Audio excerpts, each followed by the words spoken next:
দেশের বাইরে আমার কোনো ঠিকানা নেই, এটাই হলো আমার ঠিকানা। আমরা এখন ওনার স্পিচটাকে বাংলা থেকে বুঝে বুঝে ইংরেজিতে করব। তো প্রথমে আমরা শব্দার্থগুলো জেনে নিই। দেশের বাইরে, আউটসাইড দ্য কান্ট্রি লিখতে পারি। আর যদি আমার কোনো কিছু আছে সেক্ষেত্রে আমরা কীভাবে আমরা হ্যাভ দিয়ে শুরু করি। যেমন I have a car, I have a bike. So এবার আমরা শুরু করি। আর ঠিকানা ইংরেজিতে আমরা সবাই জানি অ্যাড্রেস। তো প্রথমে আমাদেরকে সাবজেক্টটা লিখে নিতে হবে। সাবজেক্ট হচ্ছে কি বাক্যে যার সম্বন্ধে কোনো কিছু বলা হয়। দেশের বাইরে আমার কোনো ঠিকানা নেই, যেহেতু আমার সম্পর্কে বলা হচ্ছে সেজন্য আমরা সাবজেক্ট হিসেবে আই নিচ্ছি।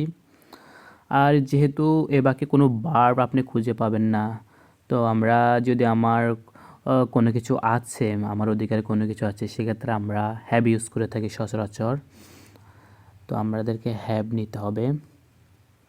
আই হ্যাভ যেহেতু না বোধক রয়েছে সেজন্য আমরা নো নিচ্ছি।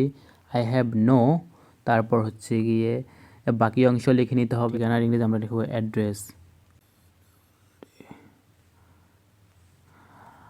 আই হ্যাভ নো অ্যাড্রেস, আমার কোনো ঠিকানা নেই।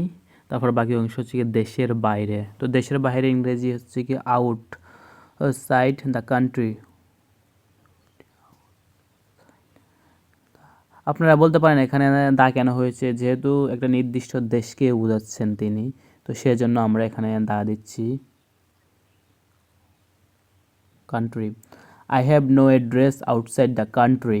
তো ভিডিওটা কেমন হয়েছে কমেন্ট করে জানাবেন। ধন্যবাদ, আসসালামু আলাইকুম।